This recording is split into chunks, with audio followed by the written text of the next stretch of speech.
Olá pessoal, tudo bom? Bem-vindos a este canal no YouTube chamado Ponto e Seda. Eu me chamo Jefferson e estudo o assunto da linguagem há mais de 10 anos, seja no campo da literatura, seja no campo da filosofia e agora no campo do marketing. Então eu gostaria de conversar com vocês, trazer uma proposta para esse canal, para nós falarmos de linguagem. Mas não no sentido como as pessoas falam, né? Não no sentido filosófico, que mesmo que agora a gente vai ter uma conversa bastante filosófica, não no sentido literário, mesmo que em muitos momentos eu traga conceitos literários, mas no sentido de orientação. Ou seja, como nós podemos compreender a linguagem do futuro, ou seja, como nós podemos compreender aquilo que está para acontecer nos próximos anos é como que você pode posicionar o seu negócio, como você pode posicionar a sua empresa, posicionar o seu projeto pessoal, diante do futuro. Porque as mudanças dos últimos anos criaram um paradigma no mundo que agora a gente não tem como mais fugir. Esse paradigma está aqui, essa nova perspectiva sobre a realidade, ela está presente. E ela vai afetar o futuro, quer você queira ou não. Quer você queira para aproveitar uma oportunidade, quer você queira para se preparar e criar um movimento coeso que vai articular tanto o caso da tensão que é criada hoje, quanto da tensão que será criada amanhã. Porque se nós pensarmos, o mundo ele é feito de tensões, ele é feito de algo que está vindo, se manifestando, criando, e outra coisa que vai vir logo em seguida. Então, a nossa proposta é conversar um pouco sobre isso. Claro, voltada ao lado de negócios, mas sem perder a essência, a espinha dorsal filosófica. Porque se pensarem bem, todas as ideias que nós temos hoje na sociedade, em algum momento elas viraram ideias filosóficas, em alguns momentos elas eram ideias filosóficas, ou seja, eram concepções sobre a realidade que foram traduzidas no decorrer do tempo em visões concretas sobre o mundo, ou seja, em perspectivas sobre a realidade. A gente vai chegar um pouco nesse tema. Então, a ideia desse vídeo é fazer alguma série de conversas. Neste primeiro ponto, vai ser uma conversa mais filosófica. A gente vai falar da estrutura da linguagem, da origem da linguagem, ou seja, de como ela se relaciona na realidade. Depois, no segundo momento, a gente vai falar um pouco mais sobre negócios, como os negócios eles criam linguagens para si, como eles interpretam a realidade, ou seja, qual é a cosmogonia que está ali. E no último momento, o que a gente pode esperar? Eu não sei se isso vai virar 3 vídeos, com certeza mais do que um, porque esse aqui vai ter que ser bem estruturado. Mas o segundo eu não sei qual vai ser o destino. Vai depender muito de outros fatores, né? Vai depender muito de quanto eu avanço no tema em cada conversa, tá? Dito isso, feita essa consideração inicial, qual é o escopo da conversa? Se nós pensarmos bem, nós vivemos numa época em que o acesso à informação se tornou algo absurdo. Ou seja, todo mundo pode ter acesso ao que aconteceu no Japão em 1 minuto de distância, 2 minutos de distância. Todo mundo sabe de tudo. As tensões internacionais praticamente se transformaram em assuntos cotidianos mesmo, assuntos em que você vai discutir com a sua família no jantar. Ou seja, o mundo se tornou muito pequeno. E essa mudança, ela ocorreu em pouco tempo, se você pensar bem. Nos últimos 30 anos, você pegar assim, de 96 para cá, você não tinha internet no país. Ou seja, tudo isso que vem com a internet foi criado nos últimos 30 anos. Então é algo muito novo. É algo onde as pessoas estão experimentando ainda, as pessoas estão vendo para onde aquilo parece ser mais ou menos interessante. E ter essa perspectiva é importante, por quê? Porque toda concepção de realidade, de mundo, que é criado nesses últimos anos, ela é uma concepção um tanto experimental, ou seja, as pessoas não sabem muito bem para onde esse tipo de cosmovisão, vamos dizer assim, ela vai nos levar. Então é muito importante vocês saberem isso, principalmente no campo pessoal. Por mais que a gente vá falar de negócios aqui, mas o campo pessoal, ele também é fundamental. Porque, veja bem, essas ideias, elas estão afetando a nossa vida, quer nós queiramos, quer não. Ou seja, elas estão aí de qualquer jeito.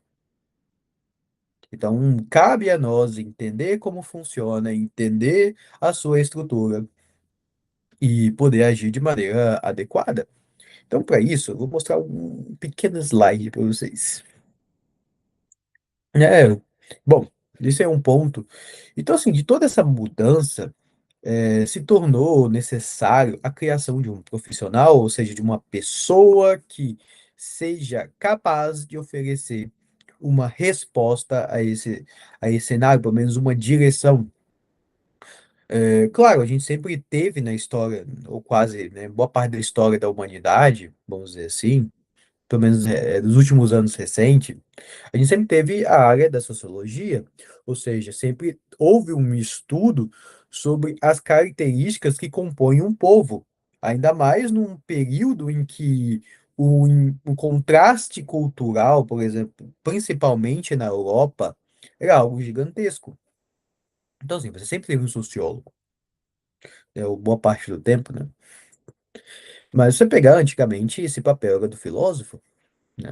Ou aquele que questiona a sociedade, aquele que questiona as ideias em voga, né? Quando você vai olhar, o próprio Sócrates fez isso, ele questionou as ideias correntes com base em um princípio mais elevado, que é o princípio do que aquelas pessoas concebiam a realidade. Então, assim, sempre houve esse papel, seja pelo sociólogo, seja pelo filósofo. E hoje em dia, no mundo moderno, no mundo onde a narrativa ela tem um papel fundamental nos negócios, a gente cria a imagem do estrategista cultural, que é uma coisa principalmente criada nos últimos anos. Essa ideia de você analisar a sociedade para criar uma resposta de marketing é uma coisa um pouco mais antiga, é uma coisa que, se eu não me engano, na propaganda, é algo que começa mais ou menos em 1900.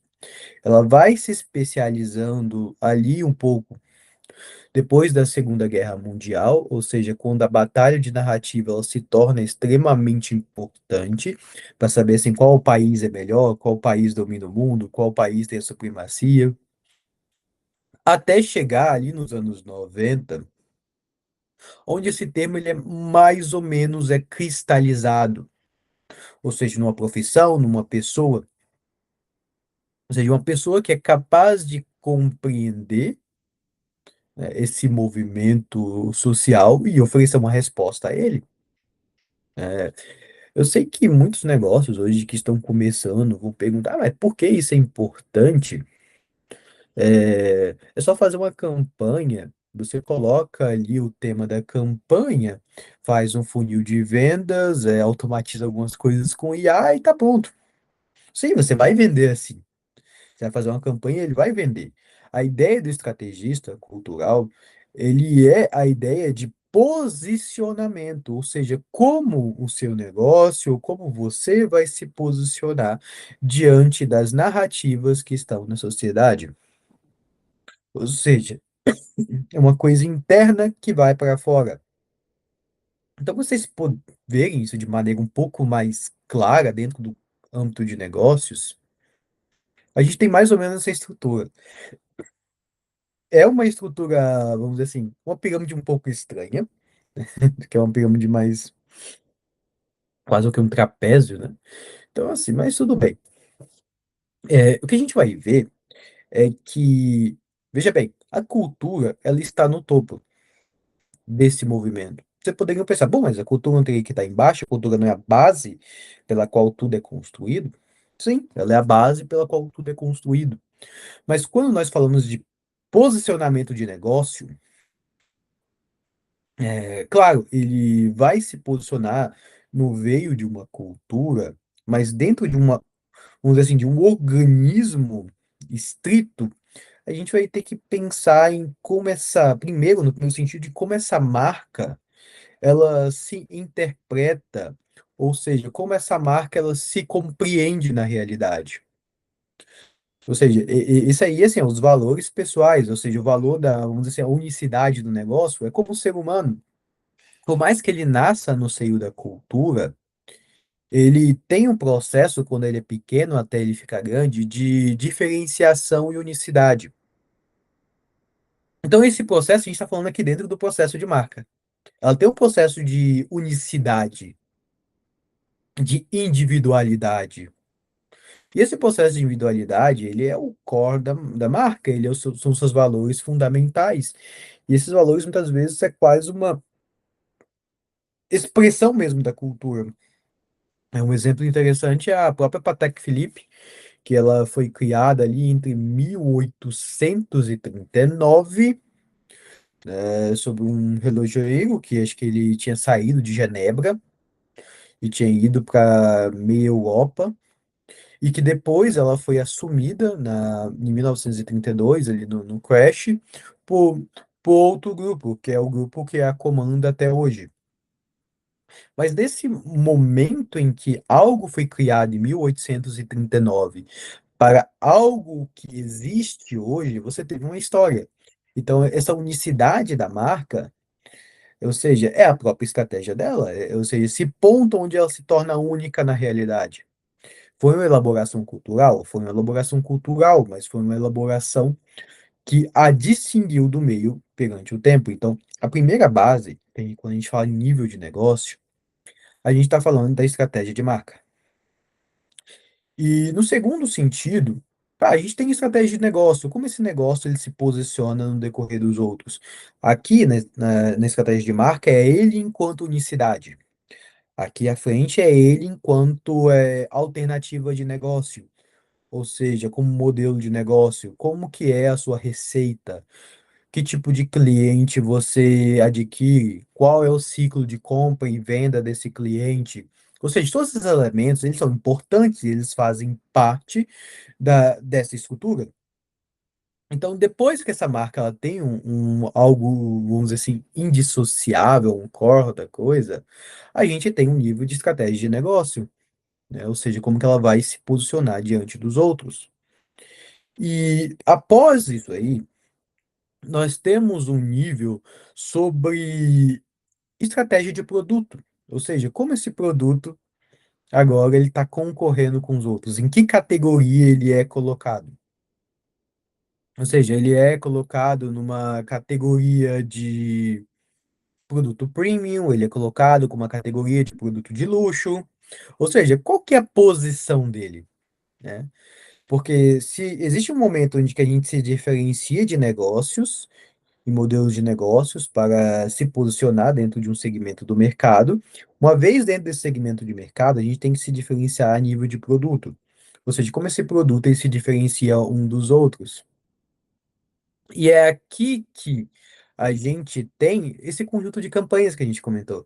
É nível de produto, ou seja, como o seu produto ele se diferencia dos outros e como ele age diante de um mercado X ou Y, ou seja, diante de um mercado que ele já foi afetado por muitas promessas, ou diante de um mercado totalmente novo, como ele se posiciona? Qual é o seu core?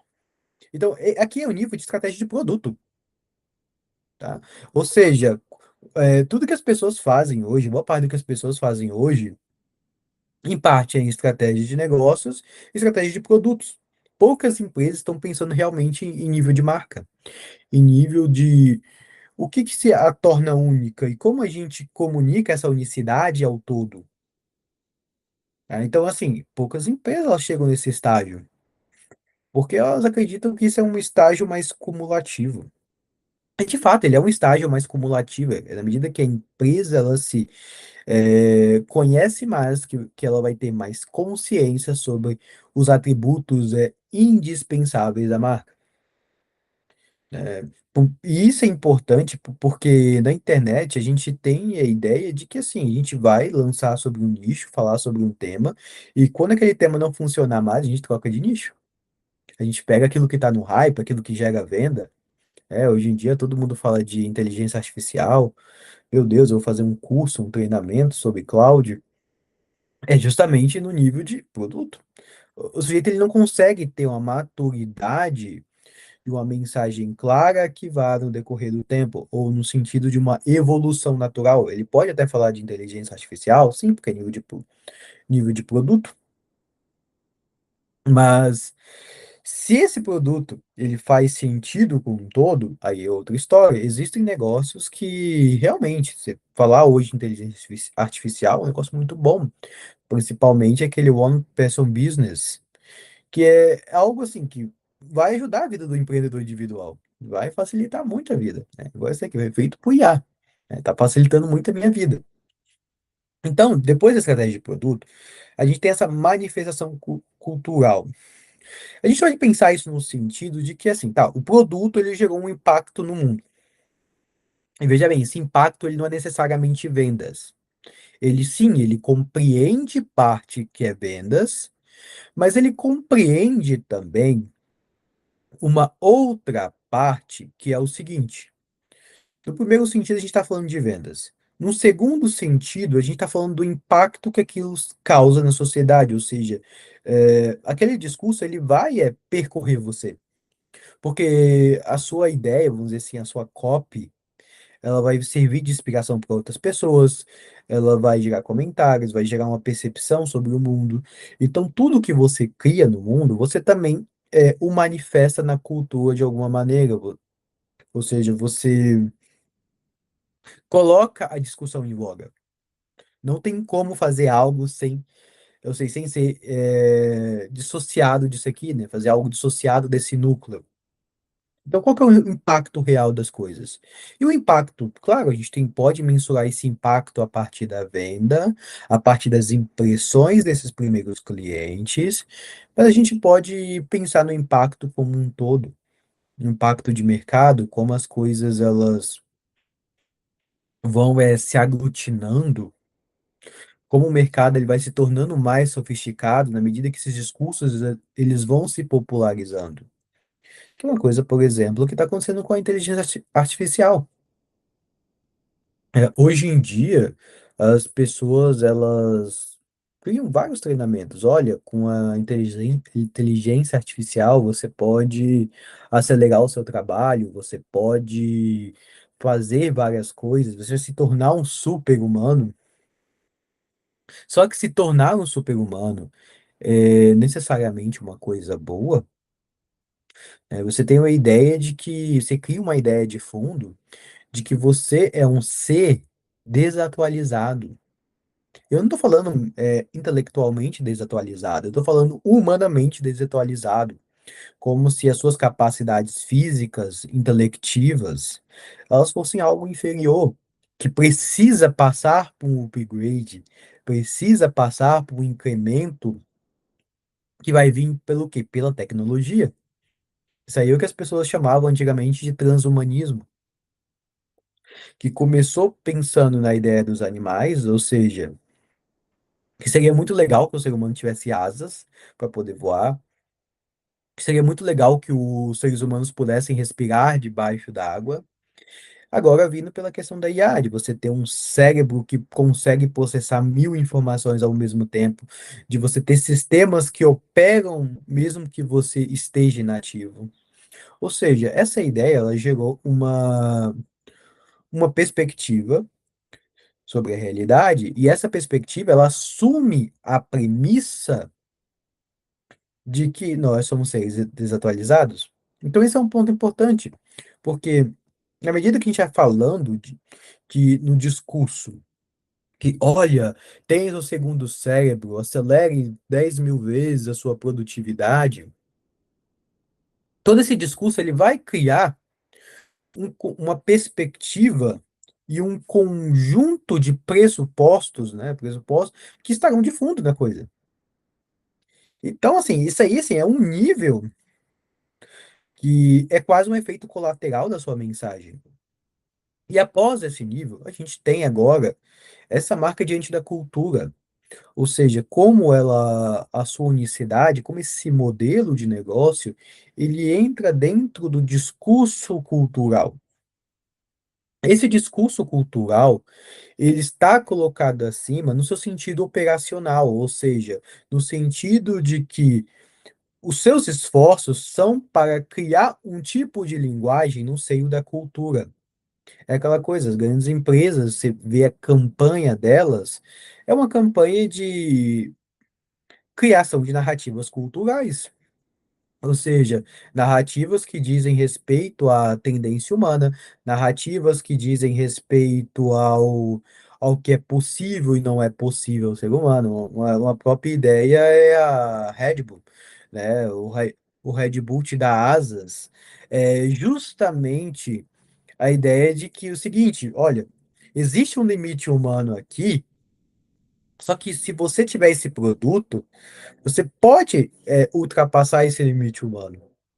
E essa ideia de Red Bull te dar asas, essa ideia de que você pode romper o limite da realidade, ela é um elemento do discurso cultural. Então, quando a empresa ela fala isso, ela tem plena consciência de que essa ideia que ela quer colocar em voga. Porque quanto mais essa ideia está em voga, mais o produto dela se torna ideal para um conjunto de consumidores, né? Então, isso aí é aquela velha relação entre o ICP, ou seja, o seu público ideal, e o próprio Product Market Fit, ou seja, como o seu produto ele se torna ideal para uma série, para um conjunto de clientes, e como esses clientes eles se reconhecem nesse produto, né? Então, o que as pessoas falam no fim é essa relação. Você quer criar algo, você cria uma narrativa para que você atraia e direcione um conjunto de pessoas da sociedade a verem o seu produto como uma solução ideal ou como um meio cultural na qual elas possam fazer parte. Porque, veja, às vezes o produto ele não vai vir como a solução de um problema, mas ele pode vir como algo que cria um certo pertencimento. Ou seja, eu quero isso aqui não é para resolver um problema da minha vida, mas eu quero isso aqui para participar de uma certa narrativa cultural, de uma certa narrativa humana. Então, esse é o ponto. Quando a gente fala de alguns tipos de produtos, a gente vai ter isso bem claro, como o próprio caso que eu irei citar mais à frente da Patek Philippe. Quando você vai comprar o Patek Philippe, né, você não tem um Patek Philippe, você meramente passa para a próxima geração. Ou seja, a linguagem é muito clara. Você olha, você é o guardião de algo que é valioso e que vai ser uma herança para os seus filhos. Então, a pessoa que compra esse relógio, né, claro que ele tem uma barreira financeira muito grande, e além da barreira financeira, existem critérios próprios para a marca, mas a pessoa que adquire esse relógio, ela não está comprando apenas um produto, ela está comprando essa ideia. E, e aí é o ponto importante, tá? Porque é o outro nível de narrativa. E por mais que pareça distante da vida que você tem hoje, por mais que pareça distante dos negócios que você tem hoje, em um sentido micro, isso assim, isso aí é plenamente importante. Porque é isto que vai criar aquele tipo de adesão que as pessoas têm a você. Que é falar assim, caramba, esse aqui é uma pessoa que é muito interessante. Essa pessoa aqui, ela realmente é fora da curva. Eu quero comprar algo dela, eu quero ficar junto com ela, eu quero entender o que ela fala. Ou seja, é nesse movimento, é no movimento de que o seu discurso, os seus valores íntimos, eles vamos dizer assim, se harmonizam ou chocam diante de um discurso cultural. É nesse sentido que a coisa se estrutura, tá bom? Então, assim, todo esse ponto é para que vocês entendam que o discurso é uma coisa muito importante, a linguagem é uma coisa muito importante. E se as pessoas não falam disso, azar delas, porque precisam falar. Se elas não falam disso, é porque elas estão preocupadas demais com outras coisas e não estão olhando para aquilo que vai ter um impacto real a longo prazo. E isso não é uma coisa nova, isso não é uma criação da vinda da inteligência artificial, do advento da internet e tudo mais. Isso é como os negócios se posicionavam no passado e se posicionam até hoje. Isso é como as próprias culturas, os próprios reinos, eles justificavam para si, justificavam para o mundo as suas ações. Quando você pega um cara ali na Idade Média e você fala, olha, a gente vai fazer uma cruzada aqui, a gente vai acabar com um monte de muçulmano aqui. Isso daqui, veja bem, você pode ganhar a vida ali, né? Você vai lá para guerra, você vai invadir uns locais e pode ganhar um dinheiro. Mas assim, há chance muito grande que você morra também.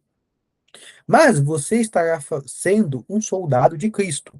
Você estará sendo alguém que vai ter muito valor para a sociedade. E quando você voltar dessa experiência transformadora, você vai voltar como uma outra pessoa. Você não vai ser mais o fulano, você não vai ser mais o ciclano, você vai ser essa pessoa transformada.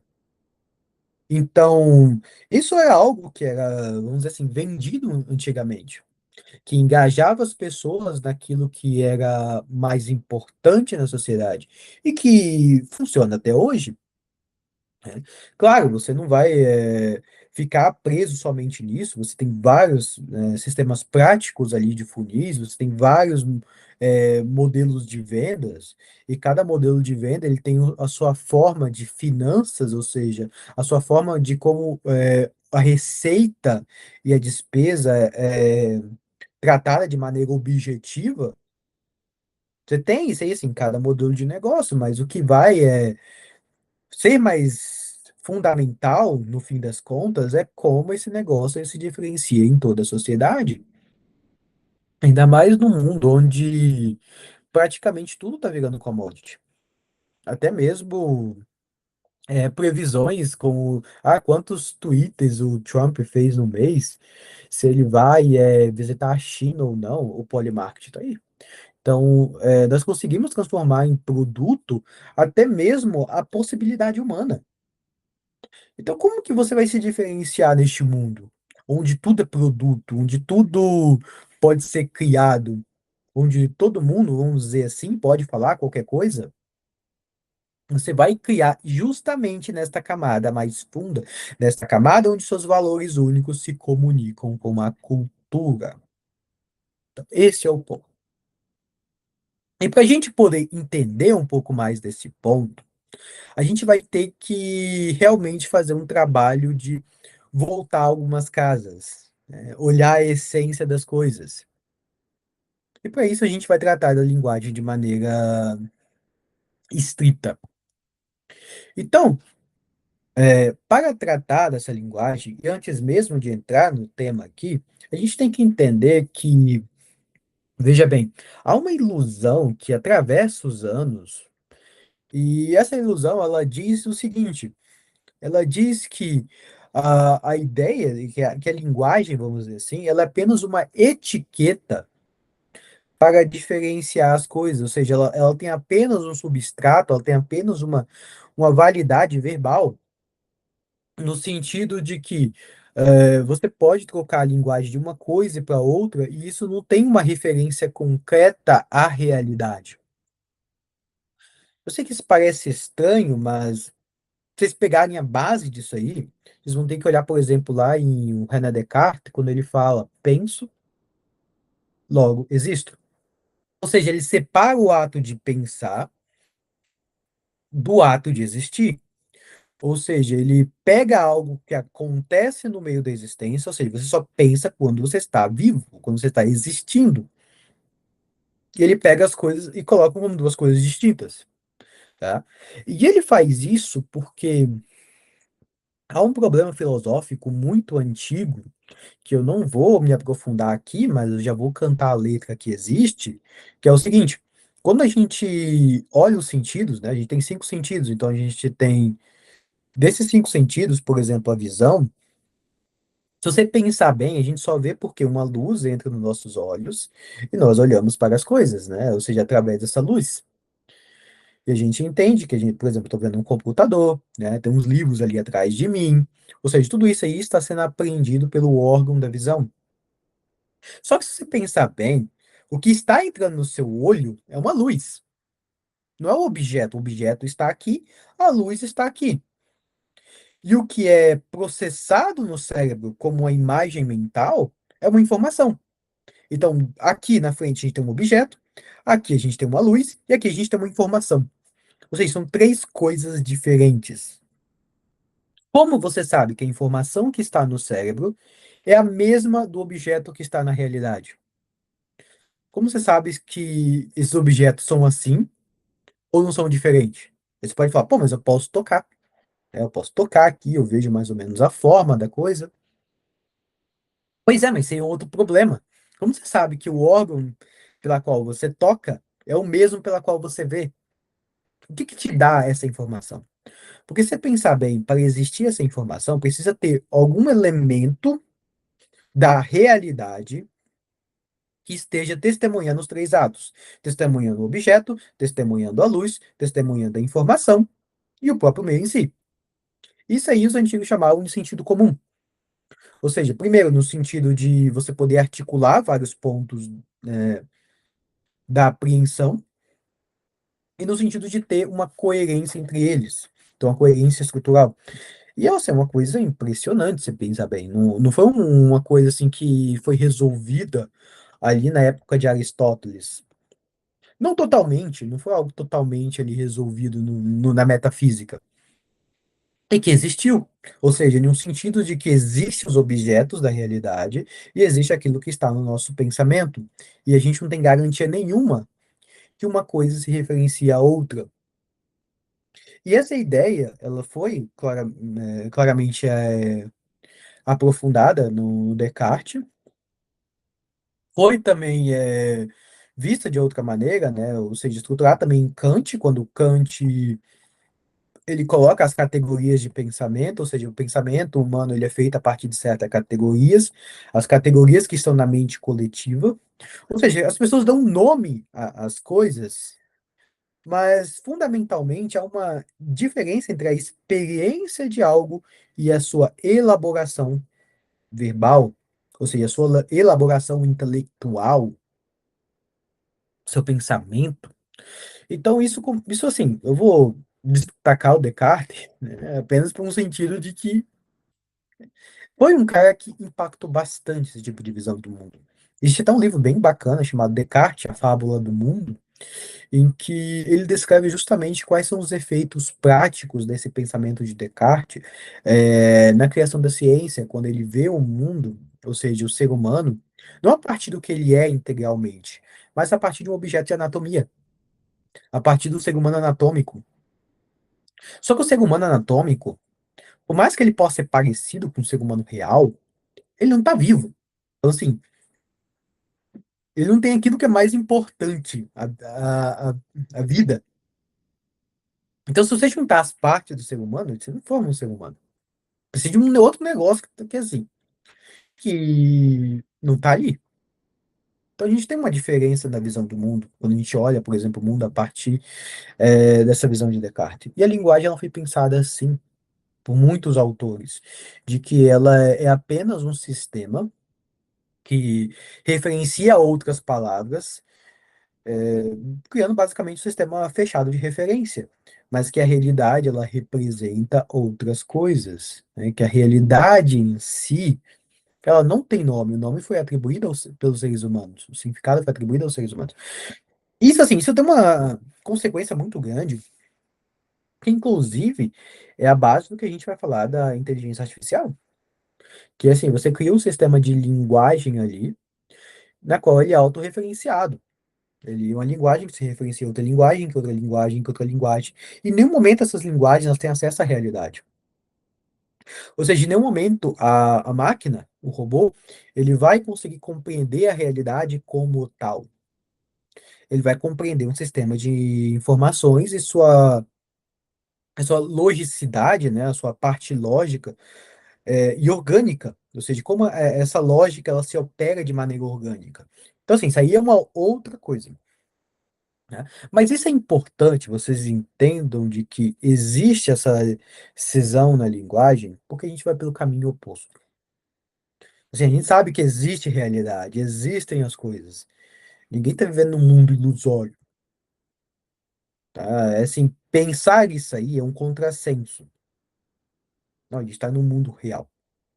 E dentro deste mundo real, a gente tem a formação da linguagem por um processo bem interessante. Quando a gente fala de linguagem, primeiro a gente tem que pensar que a linguagem, ela também, ela tem alguns níveis de referência. No primeiro nível de referência, ela representa estados momentâneos. Então, você pode fazer barulho quando está com medo, você pode fazer um outro tipo de som quando está feliz, ou seja, você pode se comunicar a partir de gestos, sons, de sentido imediato. Ou seja, essa é a mesma coisa que os animais fazem. Quando você chega perto de um gato, e esse gato ele não te conhece, ele faz um fu. Um cachorro, quando te vê, ele te late. Ou seja, é um tipo de linguagem que ela representa o estado presente. Ela é uma reação ao que acontece no estado presente. Então, esse tipo de linguagem é o que a gente chama de linguagem pré-formal, ou seja, na qual os seres humanos eles estão assim simplesmente falando, mas aquilo não passa daquele sentido imediato. Ou seja, não tem uma elaboração profunda das coisas. Não, é apenas o, o rugido, vamos dizer assim, é apenas manifestação imediata. Um segundo sentido da linguagem é quando esta linguagem ela olha para a realidade e ela percebe uma qualidade, vamos dizer assim, que é a qualidade da impermanência, da mutação dentro de uma linguagem mais chinesa, vamos assim dizer. Ou seja, as coisas mudam, elas se alteram de forma, aquilo que era de um jeito, não é mais desse jeito, ele vai para outro. Então a gente tem uma mudança no mundo. E a gente tem estágios, fases, e quando você olha para este mundo, algo deste mundo, e você dá um nome, esse nome ele é o primeiro ato de que a linguagem ela se transforma numa metáfora. Ela representa aquele objeto de maneira concreta, mas tudo aquilo que é ligado àquele objeto, ele também ganha forma. Então, no sentido, quando o ser humano ele fala céu, tem a imagem de, pô, é aquilo ali que está no alto. Mas no momento em que você fala aquilo ali que está no alto, você começa a pensar, caramba, pera aí. Se isso aqui está no alto, o que que significa alto? O que que tem no alto? Qual que é a natureza do alto? Ou seja, no fundo, quando você vai nomear algo no mundo, você começa a evocar uma série de associações que vão quase como que encorpando esta realidade, que vão dando forma a esta realidade. Então, o ponto da linguagem formal, ela é uma estruturação da linguagem, ela é realmente essa forma mais refinada na qual a linguagem ela representa as metáforas essenciais daquele objeto. Então, por exemplo, quando os antigos eles falavam do raio e eles davam o nome de Zeus, eles não estavam falando apenas do raio que vem à Terra, mas eles estavam falando do princípio pelo qual o raio ele se manifesta do mundo. Então, ele estava falando da natureza do raio. O raio tem a natureza X e ele está se manifestando assim. Então, nesse ponto, quando eles davam o nome de Deus, eles estavam dando o nome realmente dos princípios pelo qual essa natureza ela se operava, pelo princípio pelo qual essa natureza se manifestava. Então, isso aí era um sentido de você nomear as coisas. E dentro desse ponto, por exemplo, então toda linguagem humana, no seu sentido mais pleno, ela é uma expressão da linguagem informal. Ou seja, ela é uma expressão daquilo que é mais profundo, daquilo é mais articulado. Até o ponto em que essa linguagem ela vai adquirindo tantas conotações, ela vai adquirindo tantas nuances, que ela se transforma numa linguagem informal. Ou seja, a linguagem informal é uma espécie de degeneração da linguagem formal. E não pensa nisso como um sentido ruim. Não é um sentido assim, caramba, a linguagem informal ela é inferior à linguagem formal. Claro, né, no sentido de compreensão da realidade, obviamente a linguagem formal ela é melhor. Mas no sentido de intimidade, no sentido de realmente criar uma comunidade de valores, a linguagem informal tem seu peso. Ou seja, a linguagem informal, ela é qual que une as pessoas. É a que cria comunidades, tribos. Ou seja, dentro desse aspecto da linguagem, todo o discurso humano, ele vai ter esse processo, ele vai ter um processo de algo que você tem apenas uma mera reação física da coisa. Essa mera reação física ela vai se transformar no modelo de linguagem formal, ou seja, vai se tornar numa expressão formal, até o ponto daquilo se tornar, sei lá, quase cotidiano. Ou seja, então, se você pensar bem, boa parte da sua experiência ela é assim. Primeiro você experimenta algo e você não sabe exatamente o nome daquilo. Você simplesmente experimenta uma coisa. Depois que você experimentou aquela coisa, você começa a procurar um nome. Você começa a falar, caramba, isso aqui que eu experimentei se chama tal coisa. Isso aqui que eu experimentei se chama outra coisa. Então, na medida que você vai fazendo isso, você vai dando uma estruturação formal a isso aí. Só que na medida que essa experiência ela vai se sedimentando dentro de você, você já pode agora dar uma expressão mais informal. Você pode só apenas se referir a coisa, né? É como, sei lá, você pensar um movimento político, o meu ele começa como uma revolta, pô, vamos brigar, vamos não sei o quê, vamos lutar. Depois ele começa a ter, vamos dizer assim, uma filosofia, ele começa a se diferenciar na realidade a partir de teses concretas, e por fim se torna apenas slogan. A coisa ela perde aquela articulação formal e ela apenas se torna um slogan que é um elemento de representação grupal. Então, quando, sei lá, você vai pensar no slogan que tem do Trump, né? Make America Great Again. O que isso representa? O que isso significa? Entende? Ele representa um negócio que diz respeito a um povo, diz respeito a um conjunto de pessoas ali, mas que não tem realmente uma substância, tá?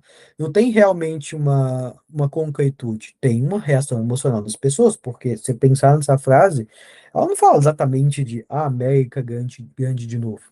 Ela fala de um conjunto de políticas públicas, ela fala de um posicionamento político, ela fala até mesmo da justificação do que está acontecendo hoje em dia no mundo, né? Das ações militares dos Estados Unidos em relação à Irã. Ou seja, essa frase ela é uma metáfora de uma realidade. Ou seja, ela cria, né, todo um mundo verbal na qual vários discursos eles estão quase como que interligados ali. E veja bem, nesse ponto aí que muitas pessoas pensam, não, peraí, o discurso só tem diz respeito a outras palavras. Ele não diz respeito à realidade. Porque tá vendo? Olha, essa palavra liga com outra, que liga com outra, que liga com outra, com outra, com outra. E assim, o mundo é só isso. Então, assim, as pessoas só se esqueceram que em algum momento, para essas palavras virarem isso daí, elas tiveram que ter uma apreensão formal. Elas tiveram que ser compreendidas nos seus próprios termos, elas serem compreendidas de maneira efetiva. Então, isso aí, isso é uma coisa que as pessoas geralmente esquecem, colocam tipo debaixo do tapete e vamos, assim, vamos que vamos. Então, isso é um problema. E dentro desse conjunto de linguagem, a gente tem, assim, alguns pontos que são fundamentais. Primeiro, a parte da linguagem que diz respeito a você, ou seja, o seu conjunto a sua individualidade, o eu, e aquele que diz respeito ao mundo, ou seja, as coisas. Então, você tem um conjunto de referências de mundo que falam de você, e tem um conjunto de referências que falam das coisas. E dentro desse também. dentro desse eixo da linguagem, a gente tem um outro ponto do eixo que diz respeito entre o passado e o futuro. Ou seja, entre aquilo que já aconteceu e não tem como mudar mais, e aquilo que vai acontecer e que está assim, totalmente indefinido, ou quase totalmente indefinido, né? Porque nunca é totalmente indefinido, porque é aquela coisa do Ortega C, e eu sou eu e minhas circunstâncias, ou seja, as suas circunstâncias, elas também ditam a tonalidade do seu futuro. Provavelmente vocês vão ouvir os cachorros latindo aqui, mas faz parte. Então, assim, aquilo que você experimenta também diz a tonalidade do seu futuro. E se você pensar bem, nenhum animal, ele tem senso biográfico. Nenhum animal tem um senso de eu e nós. Ele tem senso assim, cara, e o animal aqui, né, as necessidades dele e a relação com o grupo. Ou seja, mas quando ele se vê como membro de uma matilha. Ele se vê no seu aspecto coletivo, ele não consegue criar uma distinção fundamental entre ele e o grupo. Ele não consegue criar uma distinção fundamental entre o conjunto de individualidade dele, o conjunto daquilo que é importante para ele, do conjunto daquilo que é importante para o grupo. Quer dizer, não existe essa distinção efetiva. E a mesma coisa de passado e futuro. Ele não consegue olhar para o passado e falar assim: caramba, isso aqui me aconteceu, logo eu tenho essa visão a respeito do futuro. Não, ele não tem isso. Ele tem assim, o passado pode ter sido muito traumático e ele ter desenvolvido uma resposta emocional ao trauma do passado. Por exemplo, um cachorro que é muito maltratado, ele pode atacar quando ele estiver grande, né? Quando as pessoas chegarem perto dele, porque ele não quer sofrer a antiga ameaça novamente. Ou seja, isso aí não é uma articulação do passado, isso é apenas um reflexo condicionado. Isso aí é o que o Skinner estudava. E é bem engraçado essa questão do Skinner, porque ele pegava os reflexos condicionados e falava, não, isso aqui é o ser humano é um conjunto de reflexos condicionados. Pois é, mas existe um negócio assim, que é muito mais profundo no ser humano do que o reflexo condicionado que você fez com os ratos, entendeu? Por mais que nós também temos um conjunto de reflexos condicionados, obviamente, mas existe um negócio um pouquinho mais profundo, entendeu? No ser humano. Mas enfim, nós somos os únicos que podemos tratar dessa dimensão de maneira distinta. Nós somos os únicos que podemos dar sentido a essa experiência. Então, assim, como a gente já percebeu que a linguagem ela é uma formulação a partir dessa apreensão da realidade, antes de continuar, né? Gente, eu sei que isso aqui é muito filosófico, né? Algumas pessoas não estão acostumadas com uma coisa assim, mas é necessário. Se a gente quer falar de linguagem, a gente quer entender a coisa de maneira estrutural, a gente vai ter que entrar um pouco na filosofia. Não tem jeito. Mas eu espero que esteja gostando, pelo menos. Mas assim, eu fiz até essa pausa mental, porque assim, nesse primeiro momento a gente falou da formação da linguagem, né? Esses três tipos de linguagem. E posteriormente, né, uma coisa assim que estará mais em voga, vou pegar aqui, vai ser justamente como esta linguagem ela vai se estruturar, ou seja, qual que é a progressão dela no mundo. Tá? Isso que é outra coisa, como é a progressão dela no mundo, tá? Então, assim, dentro desse sentido, a gente tem que pensar um pouco na ideia de que, assim, a sociedade humana, ela foi construindo a sua linguagem a partir da articulação da experiência que ela tinha no mundo.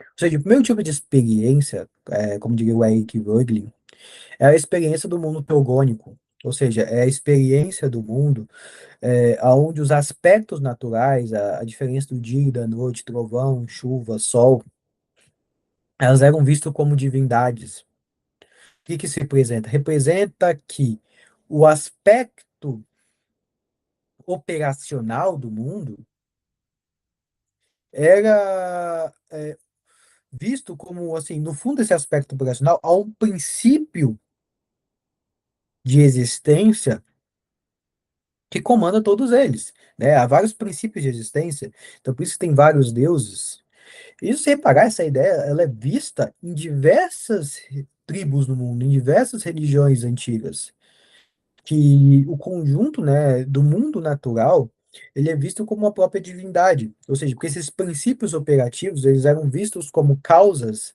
agênticas em si mesmo. Eu vou dar um exemplo de como esse raciocínio é feito na prática. Tá? Como acontece? Quando a gente tem uma experiência de mundo, assim, por exemplo, criei esse celular. Você sabe que ele foi criado, né? Sabe que alguém pensou nele, alguém desenhou ele, pegaram as matérias-primas, juntaram e criaram esse celular. Então você sabe mais ou menos a matéria-prima da coisa. Você sabe mais ou menos assim como isso foi criado. Você sabe que isso foi criado por um ser humano e não por um orangotango ou por um jabuti. Então você tem mais ou menos uma relação entre a manifestação material desse objeto, ou seja, vamos dizer assim, a causa material e a causa formal. Né? Você tem uma lista, uma imagem muito clara entre a causa material e a forma também. Até mesmo a finalidade da coisa, a causa final. Mas, ou mesmo a causa eficiente, né, que faz a coisa funcionar. Mas quando você olha para os eventos da natureza, você tem assim, a manifestação, a causa material da coisa, o raio, né? Você pode até mesmo pensar, mas veja bem, a partir depois dessa causa material, você pode até ver assim, caramba, é, você pode até ter uma imagem relativamente clara da causa final da coisa. Nossa, chuvas existem para a Terra, chuvas existem para isso e para aquilo. Assim, como você não sabe quem criou a coisa, você só está vendo a manifestação material daquilo, você vai pensar o seguinte: bom, se um celular foi criado por um ser humano, por uma pessoa, por um ser, logo o trovão, a chuva, o sol, a lua, tem que ser criado por um ser também, porque assim as coisas fazem sentido. Porque tudo que eu crio neste mundo, eu sei assim, eu sei como que a coisa é materialmente, eu sei quem criou a coisa. Então, a mesma coisa eles pensaram no sentido de autoria das coisas. Então, o mundo teogônico, ele funciona dessa maneira. Ele dá uma autoria às coisas. Então, na medida que essa narrativa ela vai se especializando, né, ela vai tendo, se criando a imagem, por exemplo, ali no povo de Israel. Agora, não, veja bem, esses princípios aí, na verdade, eles vêm de um princípio de um Deus único. E esse Deus único, ele representa uma comunidade. Ou seja, esse Deus ele está acima dos outros deuses. Ele já não é uma questão de diferenciação estrita no mesmo plano material, não, é uma diferenciação ontológica. Esse ser aqui ele tem um nível de categoria de realidade que é muito diferente dos outros. É aquela coisa que a tribo de Israel falava, os deuses sobre os deuses. Então você tem esse tipo de visão, mas é uma visão muito comunitária. Aí você tem ali na filosofia grega, né, com Sócrates, o valor do sujeito individual, do sujeito que questiona a própria sociedade, do sujeito que assume a responsabilidade por aquilo que ele fala, por aquilo que ele é. Então, isso aí é um outro sentido. Ou seja, é um aprofundamento da relação, porque, vamos dizer assim, toda metáfora da realidade, ela mostra um conjunto de caracteres e ela obscurece outros. Então, o obscurecimento da causa coletiva de Israel é assim, caramba, mas e aí, os outros povos, como que eles estão? É assim, é só dessa comunidade, o Deus sobre os deuses, aquele que tem um valor sobre os valores, é só sobre essa comunidade? E como que é a relação desses seres individuais com esse Deus? Né? Porque a gente vê, por exemplo, a história do Antigo Testamento, eles falavam com Deus, né? Eles tinham uma relação com ele. Então começa a ter um princípio ali na consciência humana do valor individual, né, da responsabilidade individual pelo que se fala, pelo que se diz e pelo que se é. E depois você tem com Cristo a salvação dessa alma individual.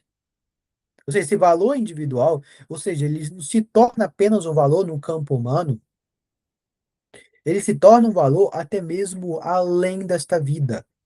No sentido de que Claro, né? No Antigo Testamento também tinha ideia de inferno, mas aqui a gente tem um aspecto muito mais profundo. Muito mais profundo. Que é assim, não, é tua alma aqui, ó. Você vai ter um destino final. Então, assim, todos os seus atos, eles criam uma responsabilidade efetiva das coisas, que pode levar para um tipo de situação ou de outra. E esse é o ponto. Por mais que hoje as pessoas se desvencilhem do cristianismo, esse tipo de visão em que a responsabilidade individual ela te leva a um fim é algo muito importante. Isso, assim, o- a parte fundamental, vamos dizer assim, do próprio martírio. Quando você vai olhar, por exemplo, o budismo, outras religiões, né, e tudo mais, você vai ver que algumas pessoas elas se sacrificavam, perdiam a própria vida em valor de um bem. Né? Muitas vezes os próprios budistas perdiam a própria vida em relação aos valores, né, em relação ao seu estado de realidade, que eles percebiam assim, ah, caramba, eu tenho um valor aqui na minha individualidade, que é algo que eu reconheço, que está muito além da própria vida. Então, quando a gente tem essa imagem do cristianismo da responsabilidade individual, que ela transcende o tempo, a gente tem um esclarecimento, principalmente para o mundo ocidental, desse tipo de valor, do valor individual do ser humano, e até mesmo, né, sendo a imagem do René Girard, a imagem da vítima. Porque aqui, por exemplo, o Cristo ele foi a vítima da coisa. Então, esse aparato da linguagem, esse elemento, ele está ali, tá? Ele não é algo assim que foi inventado, não. Ele é algo que está ali e que afeta a sociedade até hoje. Então, esse é o ponto que vocês têm que entender. Porque, assim, a criação da estrutura dessa realidade, ela é uma estrutura de um discurso que vai se perpetuando pelo tempo. Então, existem elaborações da consciência que elas não podem ser negadas, elas não podem ser colocadas de lado. É isso aqui, acabou? Então, esse aqui é o exemplo mais profundo da coisa, esse é o exemplo mais profundo do discurso, de que existe uma finalidade que vai além da própria vida. E veja bem, essa finalidade, por exemplo, ó, isso aqui é a essência da coisa. A gente tem os atributos da coisa. Os atributos é a existência de um céu, a existência de um inferno, a existência de um samsara, a existência da natureza búdica. Então, os atributos, eles podem ser diversos. Mas a essência do valor que está além da vida, dessa descoberta individual, dessa descoberta de que existe um valor que está além da própria estrutura da realidade, isso é algo fundamental. Isso é algo assim que a gente vai ver hoje manifestado de diversas maneiras. Então, é isso que a gente tem que entender. A gente tem que entender que os discursos humanos, as elaborações da consciência, elas têm um ritmo. E assim, e o ápice da coisa é realmente a responsabilidade individual. Né? Por mais que para nós pareça natural que existe o conceito de responsabilidade individual, né? Isso aqui é uma grande conquista. Porque você pegar, por exemplo, sociedades antigas, por exemplo, sei lá, uma sociedade japonesa, que inicialmente não teve um impacto cristão muito forte, né, só posteriormente, mas teve um impacto budista, por exemplo, relevante, né, se tem uma ideia também de uma responsabilidade coletiva, né, de que, assim, olha, veja bem, você vai tirar a sua vida, por exemplo, se caso você fizer algo que vá muito além da honra daquela sociedade, né, você fez algo muito ruim para que esse algo seu ruim ele não afete as próximas gerações, né, você vai fazer isso. Então, assim, existe também um valor da responsabilidade coletiva, mas o que é essencial no ser humano é responsabilidade individual. E é nisso aí, assim, do que compõe o ser humano, que vai ser criado tudo mais aqui no mundo, né? Tudo mais aqui no Ocidente, ou até mesmo em algumas regiões do Oriente. Né? Então, quando, por exemplo, a gente tem essa visão da responsabilidade individual sendo tratada numa ideia de uma comunidade, por exemplo, em uma visão islâmica, a gente tem esse sentido de articulação entre o sentido da responsabilidade individual e o sentido da responsabilidade coletiva. É porque a gente tem essa dupla responsabilidade na sociedade. E isso é importante por quê?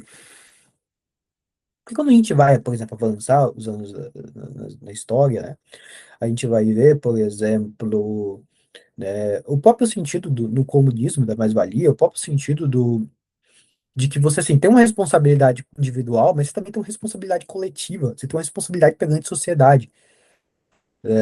Ou seja, esse grupo de pessoas, essa comunidade aqui, esses trabalhadores, eles têm uma responsabilidade diante do mundo.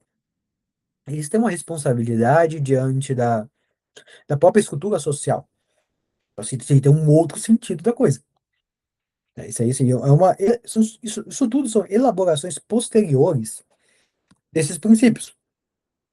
A mesma coisa, por exemplo, uma ideia que é muito importante eu citar aqui, porque vai ser a base do que a gente vai conversar futuramente, a própria ideia de Hegel, do materialismo dialético, na qual você tem uma série de mudanças na sociedade, você tem uma tese, você tem uma antítese, e ali você cria uma síntese das coisas, em que tudo que vai acontecendo à frente é melhor do que estava atrás, é melhor do que estava anteriormente, né? Então, entender isso daí, assim, é a, é a, é a fundamentação da coisa, tá? Então, esse é o ponto. Então, no primeiro sentido essencial, a gente tem esse discurso que atravessa as eras, né? Essa elaboração da consciência. E agora, no sentido um pouco mais baixo, vamos dizer assim, né? Um sentido, um degrau a menos nesse conjunto, a gente tem a própria questão de que é o seguinte: os seres humanos, para eles falarem de conceitos complexos, eles criam na linguagem uma referência da experiência, ou seja, uma referência da experiência para se referenciar a coisas mais concretas, complexas. Então, nesse sentido, a gente vai tratar um pouco daquilo que o próprio Georges Lakoff ele chama das metáforas. Se eu não me engano, ele chama de metáforas conceituais. Enfim, já até tem uma questão aqui, a metáfora não é apenas uma questão de linguagem, de meras palavras, o sistema conceitual humano é metaforicamente estruturado e definido, né? Ou seja, essas metáforas elas têm uma estrutura, ou seja, a linguagem das coisas, ela como que se sedimenta na experiência. Então, no sentido de, por exemplo, nosso mundo ocidental, a gente vê o dinheiro muito como uma questão de fluxo, né? O fluxo financeiro, o fluxo de caixa, é, está entrando e saindo dinheiro da minha conta, ou seja, é o fluxo de algo que está correndo para lá e para cá, de algo que está se transformando, e que a gente não é dono, a gente é apenas o portador de um movimento, né? Então, essa ideia, por exemplo, de que as finanças, o dinheiro, ele pode ser visto como o fluxo da água, ele é um negócio de uma metáfora, entendeu? Ele é uma metáfora da realidade. Ou seja, ele é um modo pela qual, assim, peraí, como que eu compreendo as coisas, como que eu compreendo a realidade, né, financeira, e aí você cria uma referência material de um fluxo e as pessoas entendem. Então, assim, toda a linguagem ela é feita assim. Então, existe um ponto, assim, do Lakoff que é bem importante. Deixa eu clicar aqui. Então, aqui eu voltei. Aqui, ó. Que ele fala assim, que a metáfora ela representa também o modo pelo qual nós enxergamos a coisa, no qual nós interpretamos uma coisa, né? Ele adora citar esse exemplo em aulas e mesmo em livros, né? O argumento é guerra. Então você tem uma certa disposição. Atacamos o argumento, defendemos a nossa posição, é, demolimos os adversários.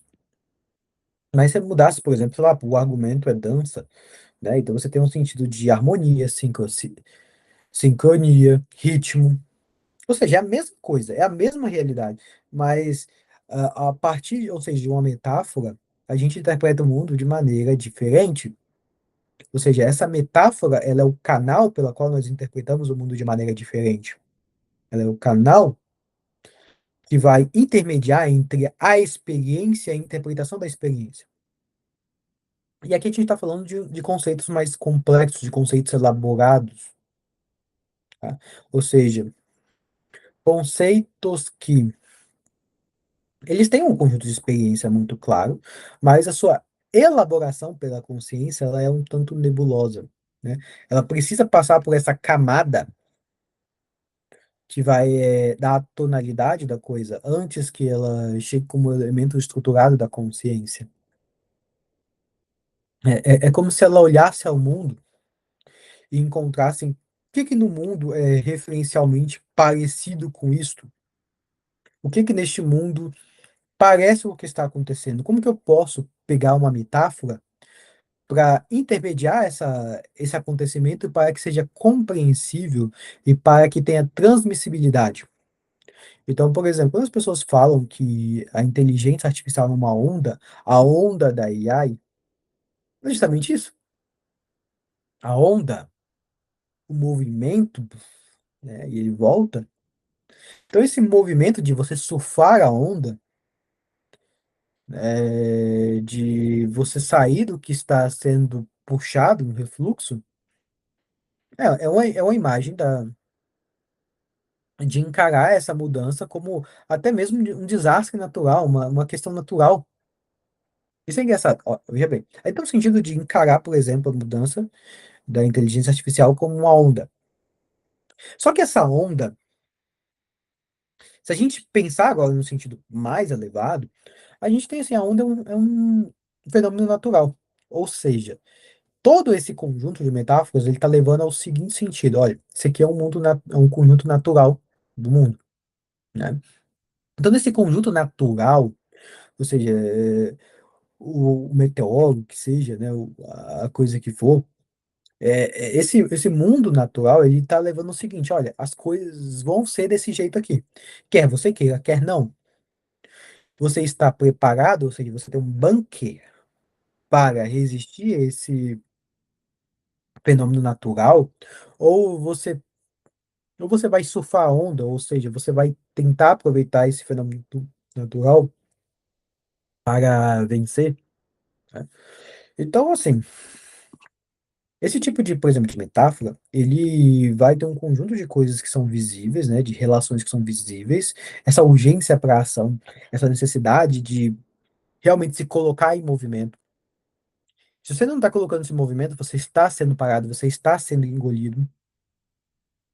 E também, isso esconde algumas coisas. Isso esconde de que o seguinte, a gente não sabe muito bem o que está acontecendo. As pessoas ainda não sabem muito bem para onde isso vai levar. E se você muda tudo, muda todo o sistema, todo o paradigma para uma visão de inteligência artificial, você está apostando. Você está apostando seu negócio, você está apostando seu capital, porque ainda não há uma imagem clara de retorno sobre isso.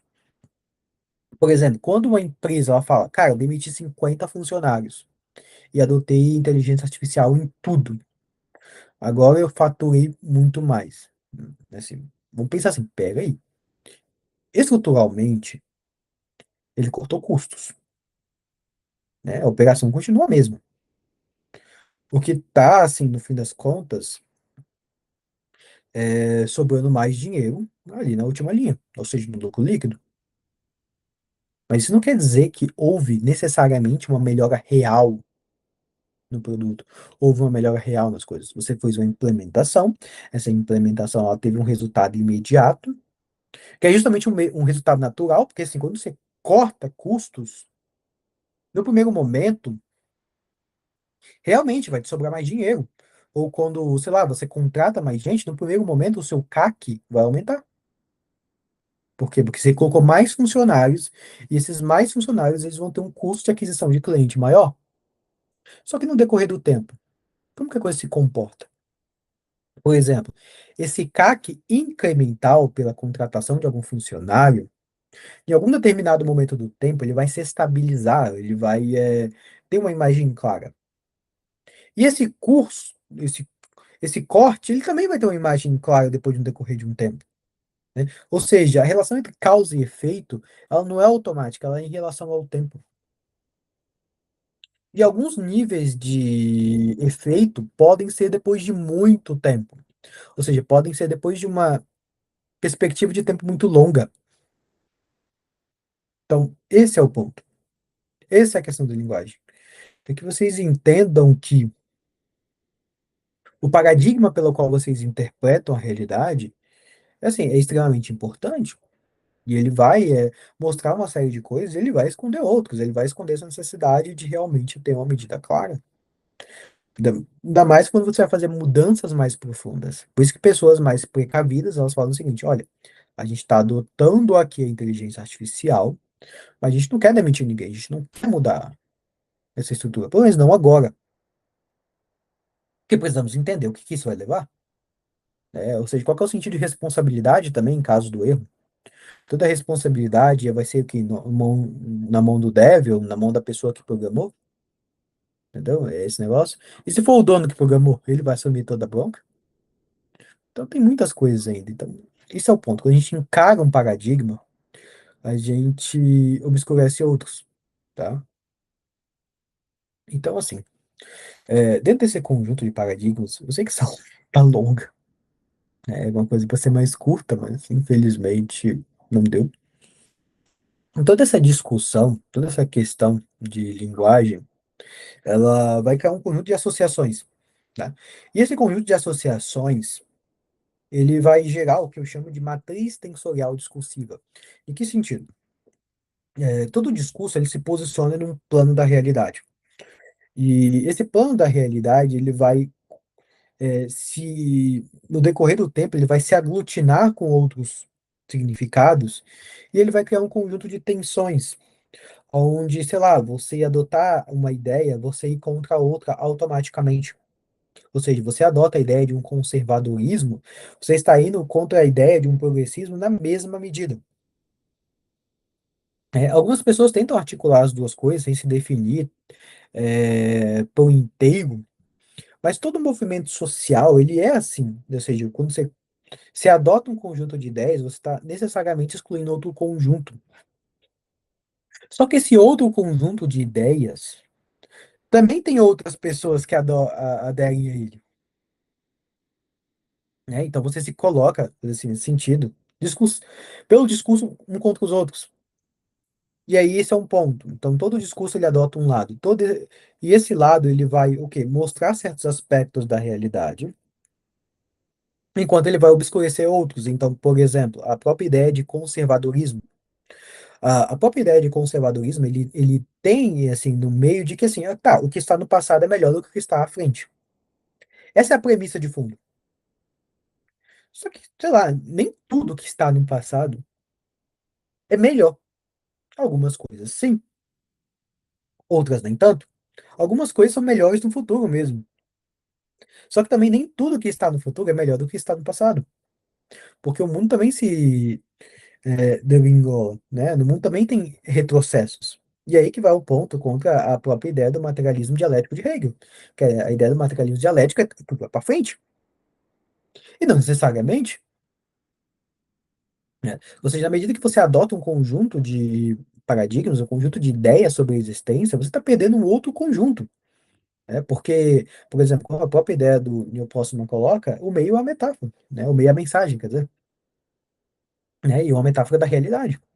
A linguagem é uma metáfora da realidade. Então, quando você adota um conjunto de ideias sobre o mundo, outras vão perdendo. E ainda mais no meio pelo qual você apreende essas ideias. Esse meio também ele importa. Então, por exemplo, quando você muda o modo de apreensão de um livro, da discurso oral, por exemplo, para um livro, do livro para o rádio, do rádio para a televisão, da televisão para a internet. Ou seja, esse modo de expressão dessa informação, ela também determina como você vai aprender ela. Porque a experiência de você, sei lá, você aprender a partir de uma aula, de você aprender a partir de um e-book, de você, lá, de você simplesmente perguntar no chat GPT. Eles vão te levar a caminhos diferentes, né? É por isso que os seres humanos, eles gostam de consumir o mesmo conteúdo em formatos diferentes. Justamente por isso, porque o meio define a mensagem.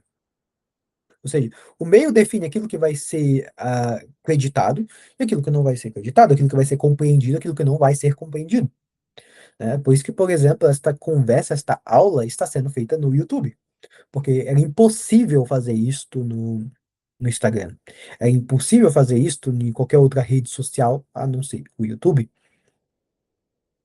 Então, esse é um ponto muito importante, que o meio define a mensagem, tá? Então, assim, isso aí é assim, o primeiro ponto.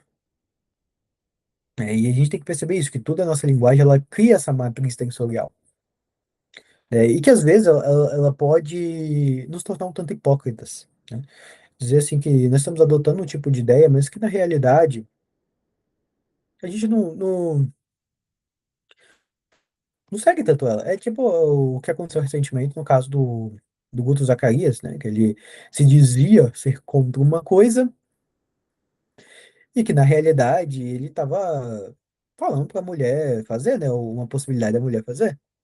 Então, assim, e se torna um pouco uma hipocrisia quando a gente adota demais um discurso, porque ao adotar um tipo de discurso, um tipo de viés, um tipo de interpretação da realidade, nós estamos escondendo uma série de coisas. E, assim, nessa série de coisas que está sendo escondida, existem algumas coisas muito importantes e que, assim, não estão sendo mostradas. Então, esse aí é o problema, tá? Então, todo ponto que eu gostaria de trazer nessa conversa é justamente isso, de que assim, a gente tem uma estrutura de linguagem que passa no decorrer dos anos, que essa estrutura ela cria a própria relação com a consciência, ou seja, a consciência, quando ela vem ao mundo, ela está o tempo todo tentando descobrir o seu fundamento, né? E na medida que ela vai descobrindo esse fundamento, ela olha para esse final desse fundamento e procura assim, da onde está a sua finalidade de vida no final da sua história. Como diria o Malamé, né? Tal como em si mesmo, enfim, a eternidade o muda. Então, você está buscando o seu fundamento, a sua razão, o que está à frente de você. E esse é um elemento muito importante. Porque toda a sociedade, ela vai ser justamente essa articulação em relação ao seu fundamento. Tudo que a gente faz em negócios, todas as marcas, elas assim, tá, existe aqui um conjunto de discursos humanos.